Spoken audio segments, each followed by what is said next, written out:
thank you to our 3 sponsors for supporting our podcast. Johnny Russell's Art Caterers and Milltown Pies, who offer fantastic catering services, Alexander Grace Law, who provide modern and client-led legal services, and SBE Furnishings, who offer high-quality furnishings and electrical items at fantastic prices. You're right, we might have to contact TMS and see if Benedict can find out if anyone else has been run off the first ball of the season, shouting easy 3 and then sliding in on the knees. An interesting stat, that would be. So, Haggers, so just talk us through. So you develop, you carry on, and then, you, as we're all aware of, you make that decision and you move to Padiham to play some Ribblesdale League cricket. Talk us through that period of your career at Lowerhouse. Well, just quickly going back to 2010, Jess. So, like I said, that was my first season as captain, and with Gary being on tonight, Gary went 1 game further than me. But like I said, that was a real tough season because we had a big changeover in players, a lot of young lads, and that first season as captain, we lost 13 games on bounce. Right. Is Gary still with us? Yeah, good club that. Haggers, good club. How many did you lose? Were it 14? No, I think it was 13, mate. I think we won first 3. We won first 3, and we were, and all top step we're going to win league and all that crap. I think we lost the next 3, then won 1, and then we lost 13 on bounce. Yeah. I think problem I had, we didn't win first 3, so. Yeah, and we finished that run. We won a game at Bay Cup, and to this day, we had no right to win it whatsoever. I think Kieran Ty and Nicky Lee they put about 50 or 60 on for the last wicket to win this game at Bay Cup. It was unbelievable. And that broke us 13-game duck. But I thought I would get sacked and everything. I would. Gav were partly to blame as well because Gav was team manager. So it weren't all just me. Who were your vice? I'll be honest with you, I don't think I had one, Joe. Everyone was that young, I don't think I even bothered with it. I think it might have been Scott. When he was fit. It was a tough season, that. But I've got that game up, Haggers. Yeah, I've got that game up, Haggers. And you're right, Mickey Lee and Kieran Ty put on best part of 60 to win the game. But it is an extremely young team. There's you, Lewis Marsden, Scott Hope, Deck Bailey, Reese Woodworth, Ollie Bailiff, Mickey Lee, Kieran Ty, Sean Eaton, Jack Herbert, and then the last one was unknown. It is a young team. Considering that me and Johnny and Fergus and Matt Walker and everybody had moved into the first team, so it was, as you say, it was a baptism of fire. Yeah, like I said, they were young lads and didn't know a lot about them when they first come into the team, and I had to captain them. But a couple of years, 2-3 years later, I made some good mates out of that bunch that come through. Lewis Marsden, Lavers, Sean, as bonkers as he is. Reese as well. So yeah. No, there's like you said, some good coaches, some good cricketers. They're just too young to be all playing in the same team.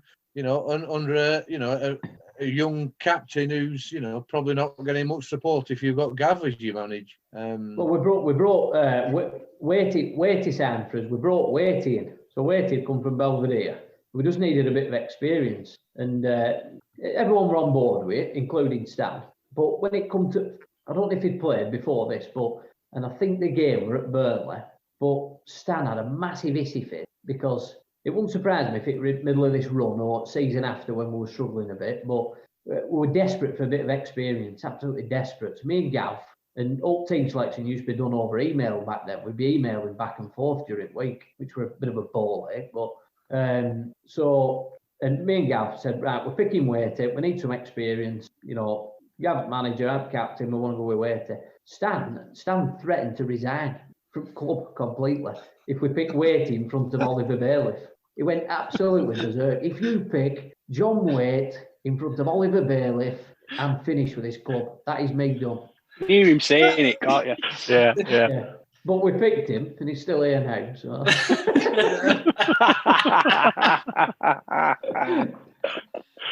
Fantastic. Yeah, because Waity got wind of it, and we're going to kick Stan's head in. Yeah. Oh, brilliant.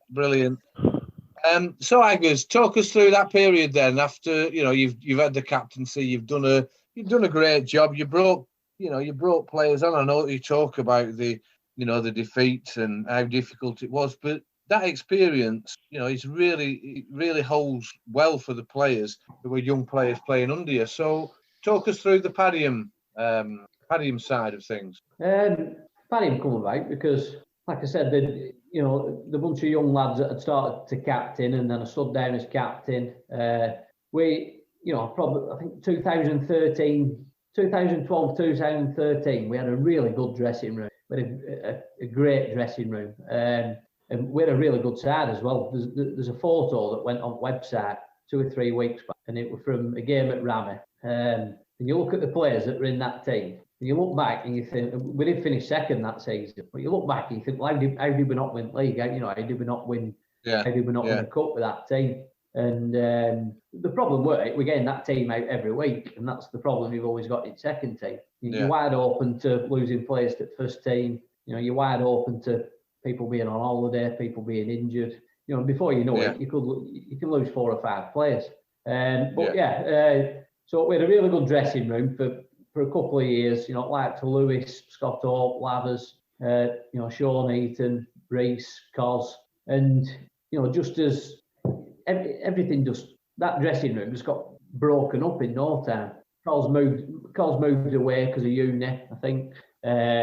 Reese were on verge of getting in army, so he weren't playing every week. Lewis and Lathers were playing in first team, and once again I found myself with a bunch of kids really. But they were a lot younger. We're talking like 14, 15, 16 here. And that season, the last season before I went to Padiham, 2014, I just didn't enjoy it one bit. There weren't even any crack. There weren't even any cracking dressing. And that's nothing against them lads that were playing. We're just 2 different generations. So, my initial thoughts were, I'm gonna pack it in. But, deep down I knew that I wanted to carry on playing. So I was never going to play for anybody else in Lancashire League because I didn't want to play against Lowerhouse. Padiham were local. I knew a couple of people up there. Swifty were up there at the time, so I got in touch with Swifty and basically said, look, just have a chat with someone and see if they'll have me. And they were keen, because of it was a Lowerhouse thing really, because of reputation Lowerhouse have got, and it was a bit of even though we're coming from second team, I think they felt like it were a bit of a statement getting stuff from Lowerhouse. So me and Ben went up there. Ben signed the same season as pro. Of course, And, I think a few people think that I went up there with Ben, but I didn't actually. It just kind of dropped into a conversation that me and Ben were having. Ben said, Padiham have approached me. And I said, well, funnily enough, I'm actually about to sign for him. We went up there at the same time. And, it was a big move, You play at Lowerhouse all them years, you never ever think you're going to play anywhere else. And then all of a sudden, you're thinking of leaving. And then the longer you think about it, the more sure you become. The more sure you become that you make the right decision. And I think it's fair to say, Haggers, I maybe should have said this at the start, and Dooch and Joe Martin, I know you were aware, Gary, but I'm sure you will have kept up with stuff. I've never heard anyone or anything on social media or any conversations with other people or overheard that there was any animosity towards you or the fact that you'd moved on. There's so many other players that have moved on from our cricket club that, I personally, and I can only speak for myself, I wash my hands of them because, we give them everything and then they walk away and just, treat us like a cheap pair of tights. You weren't like that, Haggers. It was, people were, good on you, you're doing it. You've got your reasons for doing it. You're more than welcome to come back. We'll applaud you, for what you've done for the club. So I hope you don't think there was any hassles from anyone at the club. No, I don't, Jez. None whatsoever. My last game for second team, Rams bottom at home. I got run out at non-strikers. Pretty typical bad luck again. Ben Gorton smashes one back down the ground. Bowler deflects it onto the stumps. So what I'm thinking is my last innings for Lowerhouse at the time lasts about bloody 5 balls, 1. I got a nice reception coming off. But Rammy players were wondering what was going on, thinking he's only got one, and blokes get standing ovation as he's coming off.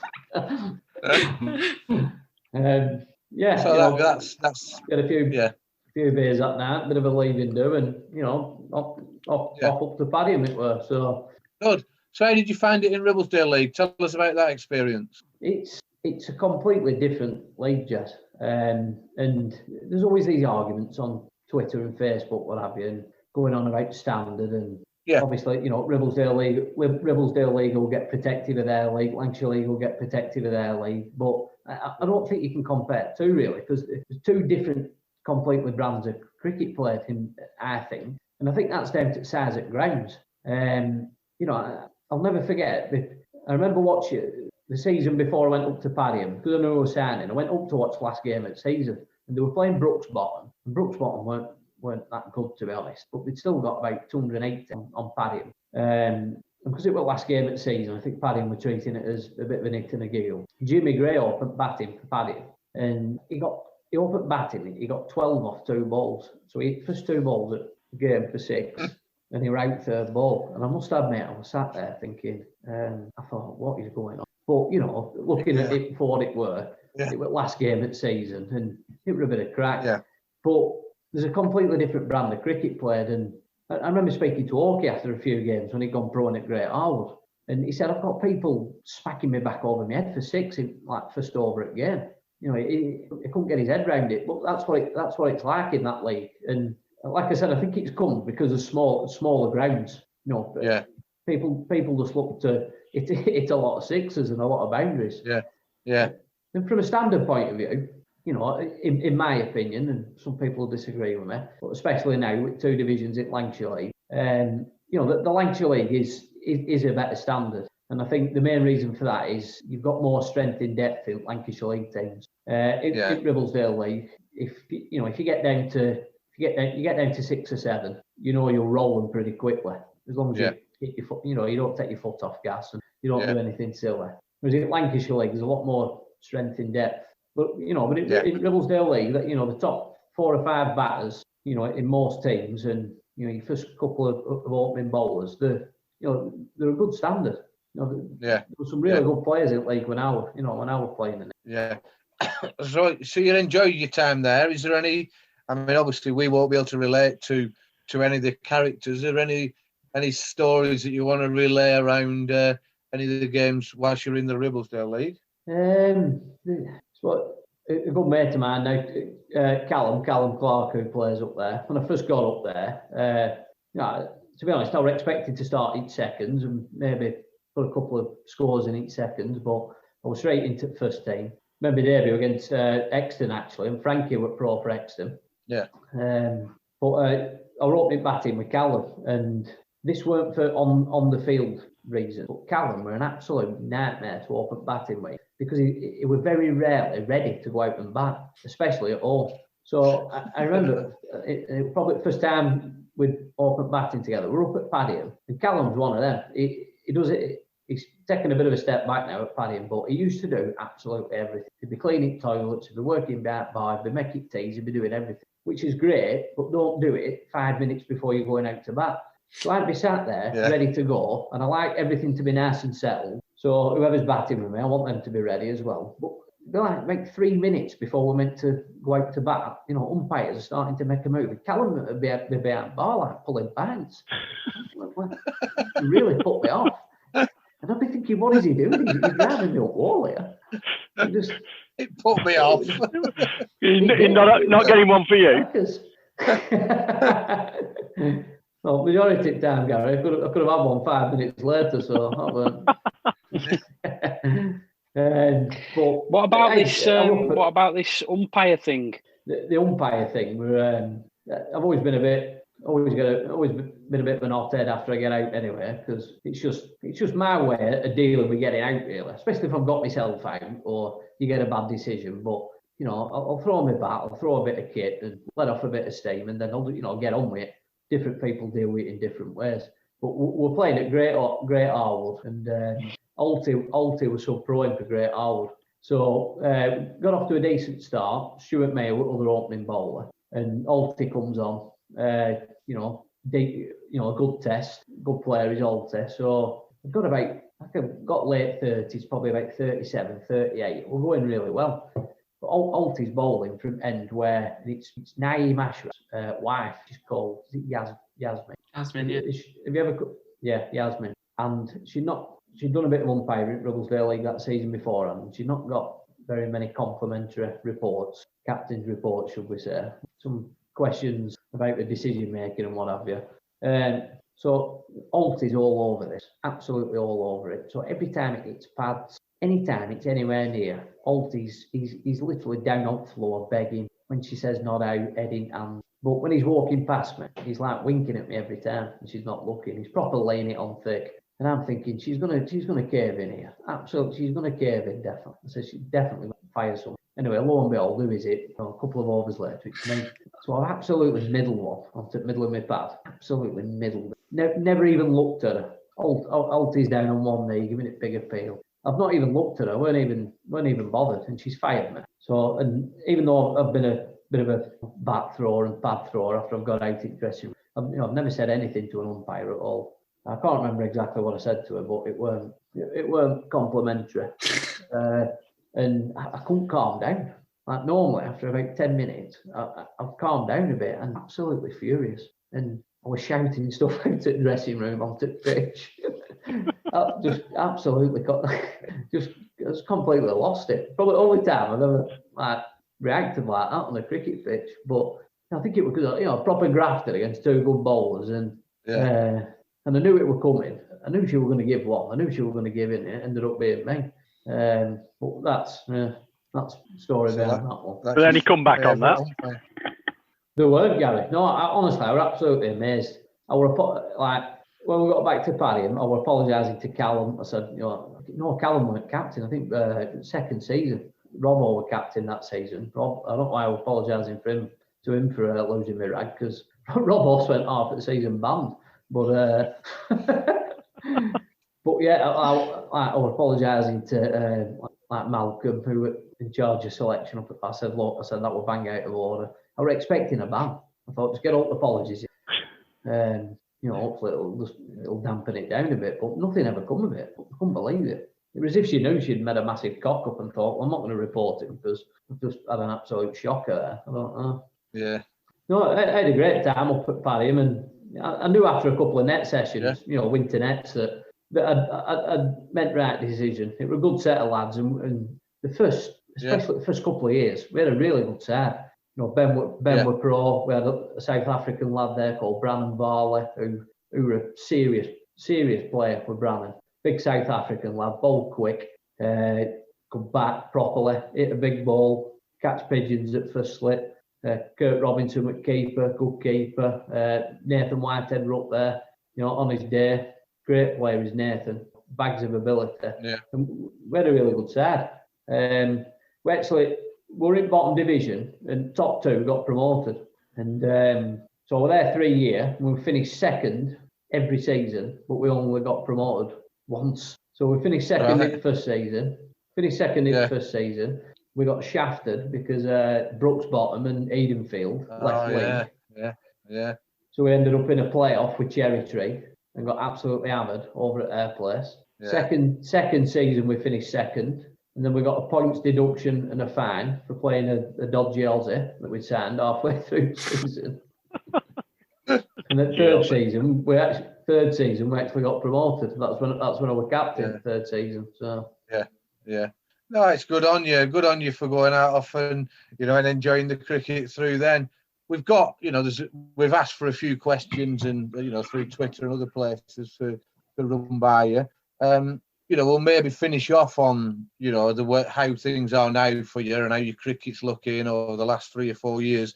But if I just ask the first question that's come in on social media, it's anonymous, is this, who sent it in, but they're saying, have you ever been sent off from a cricket field? Technically, no. Frank tried sending me off. Untechnically. Well, I didn't like pitch, but Frank, unsurprisingly, tried sending me off at Cone. What happened there? Well, what happened? Well, I was fielding at fine leg. We've got a square leg in. there's been an overthrow from, say, point, cover, wherever. Basically, overthrow has been nearer to square leg than it has to me. It goes for 4 overthrows, and Frank starts bollocking me down at fine leg. So I turned around and I started walking back towards the boundary. And Frank's proper going, he's proper going off on one. So as I was walking away under my breath, there was no way he could have heard me. And I'm glad you brought this up, actually, Jez, because I've got a bone to pick with your Adam over this, because Adam said on Twitter a few months back that Frank sent me off because I swore at an old lady, which is completely untrue. I would never do that. I don't know where. I think you might find Frank said it on here. Frank said it on here that's what you did.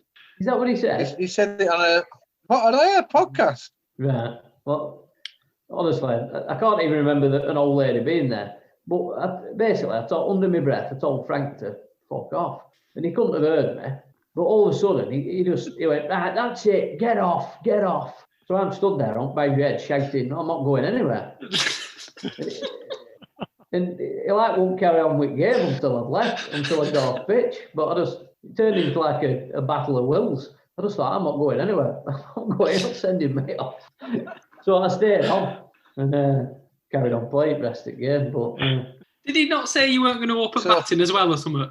I did say that, yeah. But the problem is, my mum and dad were coming to watch. So I thought, if I don't open batting, my dad will be on at me. Why ain't you open batting? Then I'll have to tell him what's going on, and then he'll blame me. So I just thought, if I open batting, it's just easier for everyone.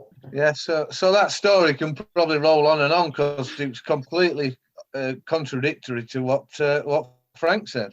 Yeah, the legend of Horsfield. Yeah. I wish you were Frank.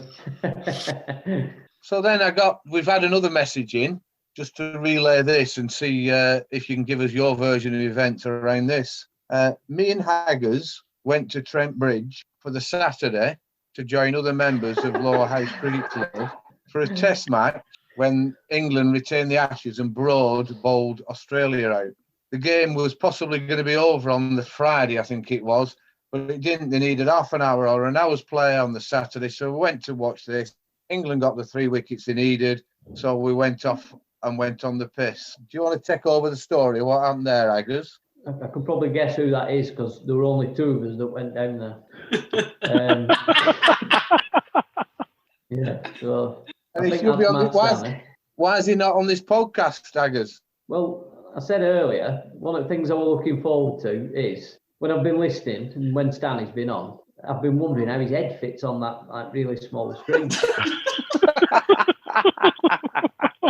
I was quite disappointed when he said he weren't coming on. But, well, that day you were there, weren't you? That day, Jez, you'd gone out there before, hadn't you? Yeah. So I've been looking forward to this for months. We bought tickets probably a year before, and what did we got 45 minutes on the third day, weren't it? Yeah, it was third day. Yeah. Broad had 8 for 14 on first morning. Yeah. Which were fantastic, but I was thinking, just hang on a minute. We want to see some cricket here on third day. So what were the questions, Jez? How they ended up panning out? Yeah. If you just, so that individual who I'm not prepared to name has set the scene that you've come down. We've managed to go and watch. We watched about 45 minutes cricket, and then we've seen the Ashes being presented, and it's now, I don't know, 12:15, 12:30, and we head off into Nottingham. If you just take up what happened there. You're better off telling me, Jess, because I was asleep for half an afternoon. Like, I can't. I'm old. I can't remember stuff. All I'm saying is, in this message from this individual, I won't name, is that we ended up walking around Nottingham for a few hours, having a few pints, and then, as some people do, they go back for a little freshen up and a little clean of the teeth. But you jump back in bed and you're fast asleep. And then we went out that afternoon, didn't we? And went out that afternoon. I ended up having a bit of a snooze at tea time in this bar. We were sat outside it, and I was struggling. I think that morning, we'd met in Wetherspoons before we got on cricket. We were only in there 45 minutes. We'd had at least 3 pints in that 45 minutes. We're on ground 45 minutes, and I think we'd had 3 or 4 pints. Well, on ground a little bit longer than that, but we'd had 3 or 4 pints on ground. So that come dinner time, we'd had about 8 or 9 pints, or 12. I remember Burnley were playing at dinner, so I was struggling early doors because that's too much for me too early. So I had a bit of a snooze at tea time in this pub. Me and Matt Stanley were sharing a room, so we'd gone down together. So we get back, and I thought I just need 20 minutes. So I put my head down. Next thing I know, Matt Stanley's banging on the door. I'm thinking, bloody hell, I need to go out. So I just at the door, opens up. I said, right, what time are we going out? He went, what time are we going out? He said, it's 2:30. I'm like, give over. It was 2 in the morning. I've just been absolutely flat out for about 8 hours. So, I mean, that is the same story. To be fair, Haggers, that's exactly what this individual said that happened. Money well spent. Yeah, it was good fun. Any other stories? I've got to mention second team news. Yeah, go on, please do. Oh, I had some cracking news over here. So early doors, 2007, and one of the best things about that is that it was Paddy Martin and Cleggy that had basically paid for that trip, because I think they'd taken 80 odd wickets between them that season, load of collection. But they were too young to drink, too young to come on trips. We all went off, pissed the Blackpool with the rest of them. Before we went out, obviously we've been out during the day, but before we went out at night, Matt Stanley got stuck in toilet in his room. He couldn't get out. So he's ringing everyone. He's ringing everyone. But we were all on karaoke downstairs in hotel bar, so nobody could hear the phone. Matt Stanley was stuck in this toilet for about an hour. I don't know how we got out it end, but and that went night. I was surprised if your Adam mentioned this. We lost him. He's frozen. Freeze frame. Come on, Haggers, put 10p in. Here he is. You're back, Phil. You're back, Phil. Yeah, you're back. You were on that one, weren't you, Dukes? 2007 in Blackpool. Were you not? I think so. I did go on a few of them Blackpool trips. I don't remember years. Well, right. Well, we're in this bar. I think we're in Walkabout, and Will Driver were there. So there's Will Driver, Scott, Adam, and I turns round, bit of a commotion. This lass is having a right go at Will Driver, and I didn't have a clue. You went, didn't you? I didn't have a clue what. I thought she was some kind of nutcase. I thought, she was being out of order.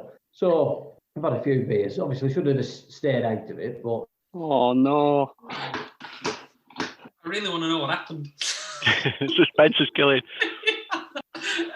Where is it? I hope he's not still talking. I think I know what's going on here, dude. But I really want Haggers to tell us. Yeah, I remember the incident. I won't spoil it, but there is another tale which you better tell about. We're in a pub during the day, all lads. You can imagine what it's like, all lads together having a few beers during the day, in this bar in Blackpool. And next thing, there's a bit of commotion over there. Haggers' mum, Bird, and sister have come in this pub that we're in Blackpool on our end of season do, and mysteriously his mum, Bird, and sister have just appeared. They've gone shopping in Blackpool and just happened to stumble into the same bar that we were in Blackpool. That's out of order. I've never heard that one. He got some frightful stick for that. I bet. So I hope he mentions that. Here he is. Here we go. Like having Stan back. There's no audio. Got to connect to the audio, Phil. Here we go. Connecting to the audio. Yeah, he's in. Right, I'm back. He's in. Back in the room. So we'll edit it together. We'll edit it back together. You were saying that there's a story about Will Driver and the girl. So you turn around. You didn't want to get involved. Carry on. Rose again. Look, it looks cool, doesn't it? Either cool or dead. I know, yeah, it does. I mean, only round corner. Catalogue pause. Oh, he's back. Yeah. Catalogue Back. pause. Quick, Right, Will Driver. Right, so this lass is kicking off with Will Driver, Scott, Adam. I've got involved when I shouldn't have done. Told her to get on her bag. She's absolutely just gone completely skits. She's come for me. So she's throwing punches left, right, and centre.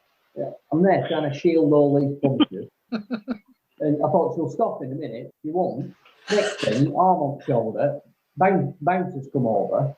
grabs hold of me, grabs hold of her. I'm getting thrown out for some reason, even though I ain't really done it. She gets thrown out. I wish they'd have left her in. Because we get outside, she's still not had enough. She still carries on. She's going like fighting amateur cards. She's going about 10 punches a second. There's two coppers there as well. Looking at these two coppers, I'm thinking, you don't have to stop her here, get her off me. They must have thought it was some kind of domestic assault, not getting involved. And, I couldn't stop her. Nobody helped me. I couldn't stop her. Anyway, eventually, these two coppers come over, like, grabbed her, drove her away. She weren't for going. Anyway, it turns out next day, so we're talking about it next day. Anyway, so next day, obviously, we're chatting about this. I said, well, what were her problem? They're all giggling away. Will, Adam, Scott. I said, what were her problem? Why was she picking up? Turns out Will Davis thrown a pint of diesel all out the back of a white dress. This is why she's gone berserk.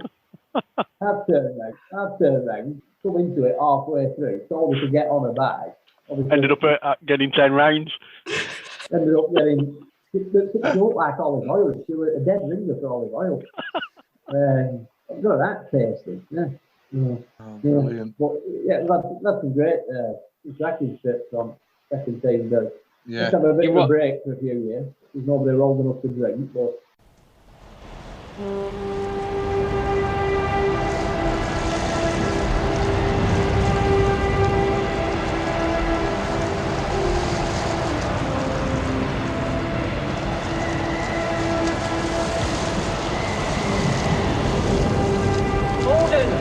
Ordered!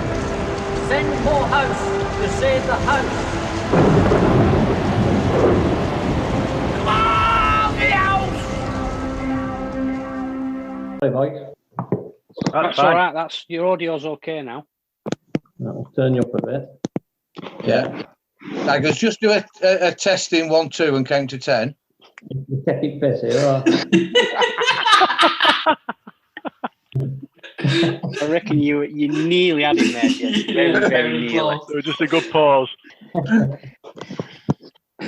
So we got to the end of the olive oil story. We're just going to ask you about another incident that we've had reported to us from a second team trip about meeting your mum in Blackpool when we were out.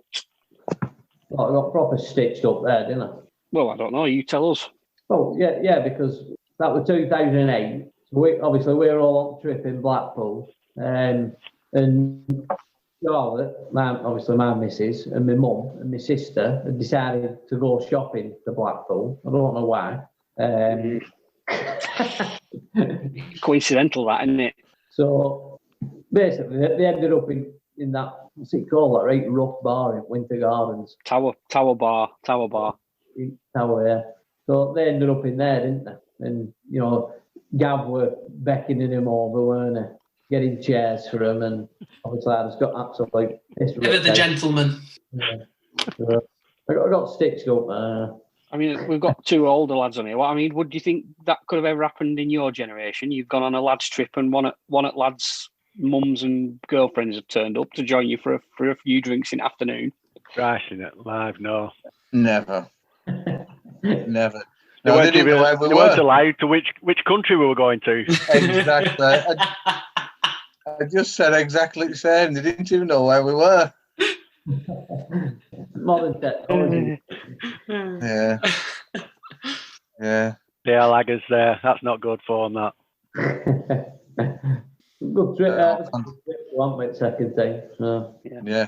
Yeah, there were. I mean, we've had a few people on talk about him, and Paddy Martin is still waiting for his Xbox game. Second team kitty at the moment because it didn't get spent last year. So yeah, he's still waiting for that. Yeah. So if we round it up, Haggers, if we just talk really about, so you've had a great career. You're a real character from down at the cricket club. You're good company. You're down there. You help. You support all the events and everything. So how have you found the last couple of years? And it's fair to say, the twilight of cricketing career, and what you're seeing yourself doing in the next few years. I'm just going to carry on playing as long as I enjoy it. To be honest, Jess. I come back. I've only been back now 3 seasons, even though last season weren't a proper season. Yeah. Like I said, I had 3 great years up at Padiham. I was captain in 3rd season, which, we got promoted. It was a successful season. But if I'm being honest, don't get me wrong, I always enjoy playing, and I'll never say I don't really enjoy playing, but it was too much for that. I had a count up earlier, we played 33 games that season. We played about 22 games by the end of June. It was just too much. Yeah. So I just knew that I wanted to come back and just, I'd gone up there. I'd proved to myself what I wanted to do. I didn't pull up any tricks, but at the same time, I didn't. It weren't a disaster or anything. Did all right.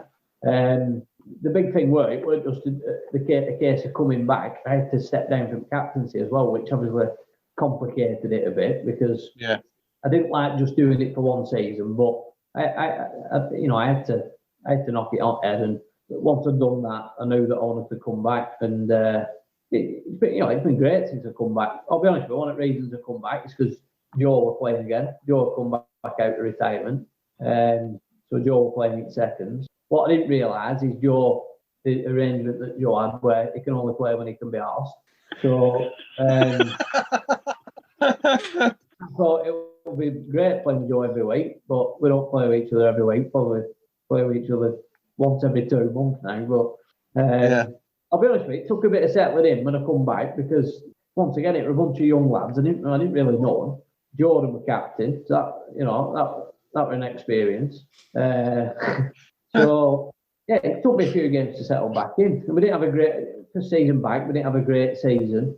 We didn't finish in top half at league that year when everybody were in together. And then top 12 made up first division and second 12 made up second division. We finished in bottom 12. Yeah.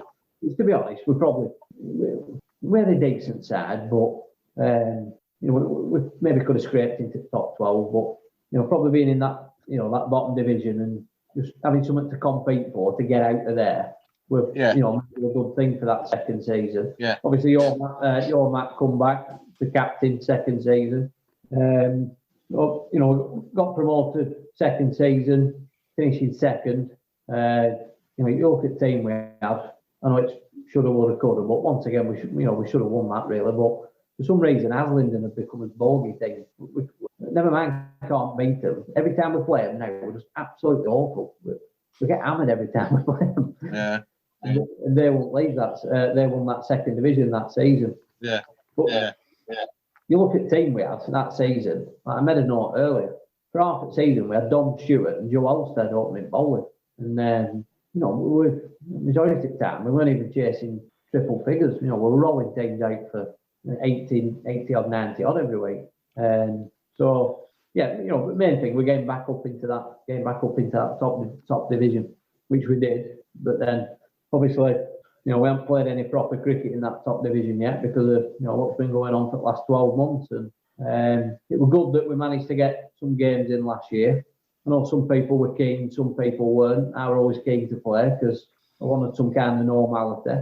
So I think we've got 5 or 6 games in. Got a couple of games in it. I played a couple of times at first team at end of the season, albeit they were only friendlies. So managed to get 50 odd against Colin as well. So it was only first team friendly, and technically, and Colin weren't a full strength Colin team by no means, but technically I've got a first team 50 now, so I'll have that. Yeah. Give it 15 years, we're a full strength Colin team, we're pro. Yeah. But I'll have that, bear in mind, an absolute disaster, 15 years ago, so. Yeah. Oh, that's brilliant. That's good, and it's good to see that you're back and you're keen, and the young lads, no matter what you say, you don't know who they are or you don't know them yet. They will feed off you. They will feed off senior players and experienced players, and it does massively help the club. Joe will back me up on this, but that dressing room we've got there at the moment, it's brilliant crack. One of the best dressing rooms we've been involved in. Dex down there, Simmy, Don Stewart when he's come down from first team. You've got Ethan in there, Charlie Biffle, Now George Durkin and Henry are coming through now, so they're starting to just come out of the shells a bit. There's some great lads. It's great crack. Yeah. The Dukes, like I said, when it can be half playing. So, but one thing, honestly, Jez, you'll shake your head at this. One thing I've never seen before, which I saw for the first time last year, and this is probably a sign at where games going and society in general, is lads washing their hair before they go out to field halfway through the game. Full on shampoo job. What? Yeah, and you'll laugh when I tell you it is, because if he takes after his dad, he'll have no left in about 10 years. Dex Stanner. What are they washing the hair for? Full on shampoo job, washing his hair before he goes out. I don't know. He also has some moisturiser cream for his feet. What? That he openly puts on in changing room in front of 10 other lads. What are you doing that for, Declan? Well, I get dry skin on my feet. So what? We might need to get him on. No, that's brilliant, Haggers. And like I said, everything bodes well. Let's hope that we'll get through this next few months, and then April, May, or June, we're back to some sort of normality and playing cricket again. That's fantastic, Haggers. Joe Martin, I'm sure there's little bits. Is there anything you want to just clarify or bring up with Haggers? Do you know, not really. Haggers has covered the large proportion of everything there. But when I played in the second team with Haggers and Stanley and Gav as manager, and I've already talked about how much of effect Gav had on my cricket, Haggers and everyone were brilliant with me. As a strange character, they were always more than happy to almost pander to my idiosyncrasies, to say the least, which was always extremely, I was always grateful, as were my parents. George, it's a good job you don't wash your hair before you go out to field, isn't it? Well, you'd have to do the game by like 4 hours. Brilliant. No, thanks for that, Joe. You always like to get a little bit of an emotional bit in the end. And... Absolutely. I'm Shez's nephew. That's where it comes from. Yeah, exactly. Yeah, and as long as they all kept stroking you. Duke, anything you want to clarify with Haggers or bring up? Yeah, just a couple of really quick bits. Gav just chucked a few things. Another trip to a test match where it didn't go particularly well for you, Old Trafford. Another day where you ended up worse for wear, and you got lost on your way back to the train station. You don't have a right to reply to this. I'm just throwing it at you. I got on the wrong train. You got on the wrong train? Yeah. Why? Because I was leathered. Gav gave us a few bits to wind you up at, but he caveated it all by saying he's watched a lot of you play, a lot of your innings at second team, and genuinely some of the best second team innings he's ever seen, particularly at a couple at Ramsbottom that he singled out. So that's how he wanted to finish it. He also said it's amazing you scored so many runs, bearing in mind you used to go on 2 holidays every single season. Well, it's can't really take commitment jabs from a guy who packed in at 26 years old, though, can you? Let's be honest. Well, exactly. Yeah. So I'm 37 and still playing. So, I don't know when I'm meant to go on holiday if I can't go on holiday. So I'm going to go on holiday in November, am I? So, I don't know. Haggers, sorry, Jez, something has just reminded me there when Dukes talked about Rami. Can you remember the game in 2009 where we were playing against Rami and the changing rooms here were locked? Oh. The change rooms were locked. Stan his key had broken or something, and nobody could get in. And all Haggers' kit were in changing rooms. Well, we not just mine. So we turned up at Rami and basically batting order were anybody who had the kit. So I'm sure at scorecards on Lancashire League website, if you look at batting order, and that's what it looks like. That we've turned up. We've started with people who had the kit. I think we made a decent fist of it in the end.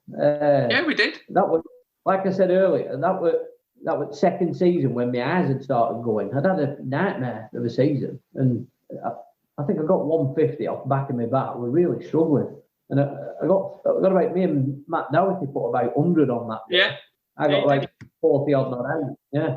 So, right.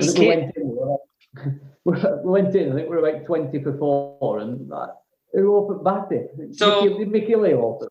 It was the batting order was me and Paddy Howley, who, you know, I'd done okay in the 3 games beforehand, but Paul Stanley had been batting 3.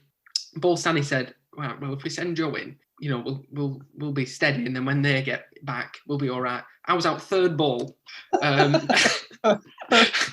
Paddy Howley was out for 1. Mickey Lee went in at 3. Mickey Lee had a pair of batting pads that were made out of foam, and anytime the ball hit them, it had a massive indentation of where he'd been hit. But he batted at 3. Matt Walker batted at 4, and then Haggers and Matt Doughty put 100 on, 110 on. And we got battered. Straight 6 at Rammy. Yeah, you did. Yeah. Remember? Yeah. I still I don't know how I did that, because it's a big hit straight. It is a very big hit. I've never hit a boundary at Rammy. I'm not known for the 6 hitting. So, I mean, they battered us, but the other thing I can remember was from that game was Paul Stanley really enjoyed the camaraderie from the team because of the adversity we'd face. Firstly, with people not having the bags, but he also found it really funny when Mickey Lee booted Matt Walker in his shin. And it's brilliant. You know, you're kicking each other. It's fantastic. You enjoy it that much, you retired.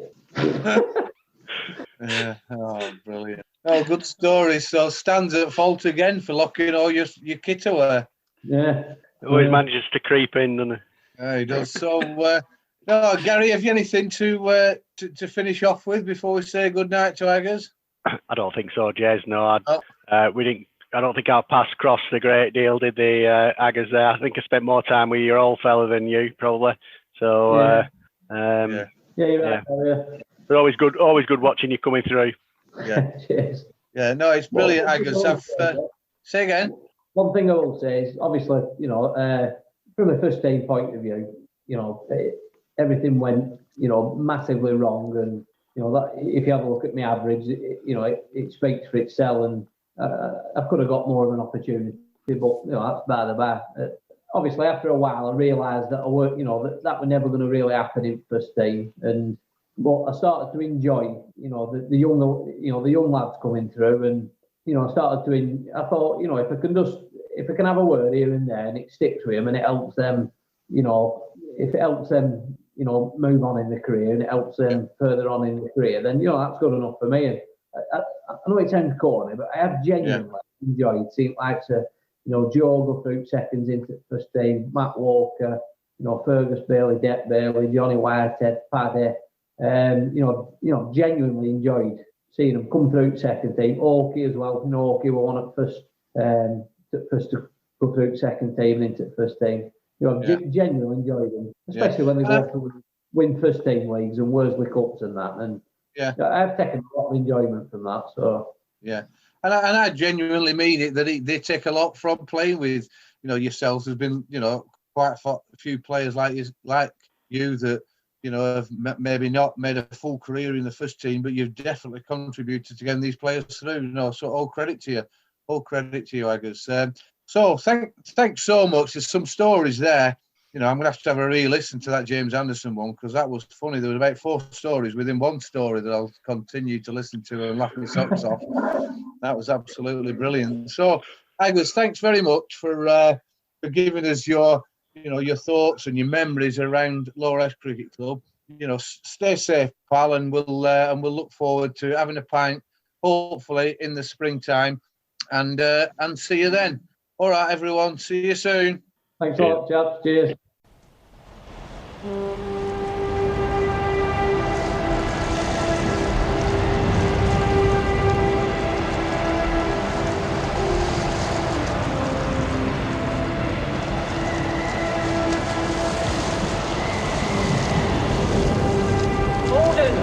Gordon, send more house to save the house.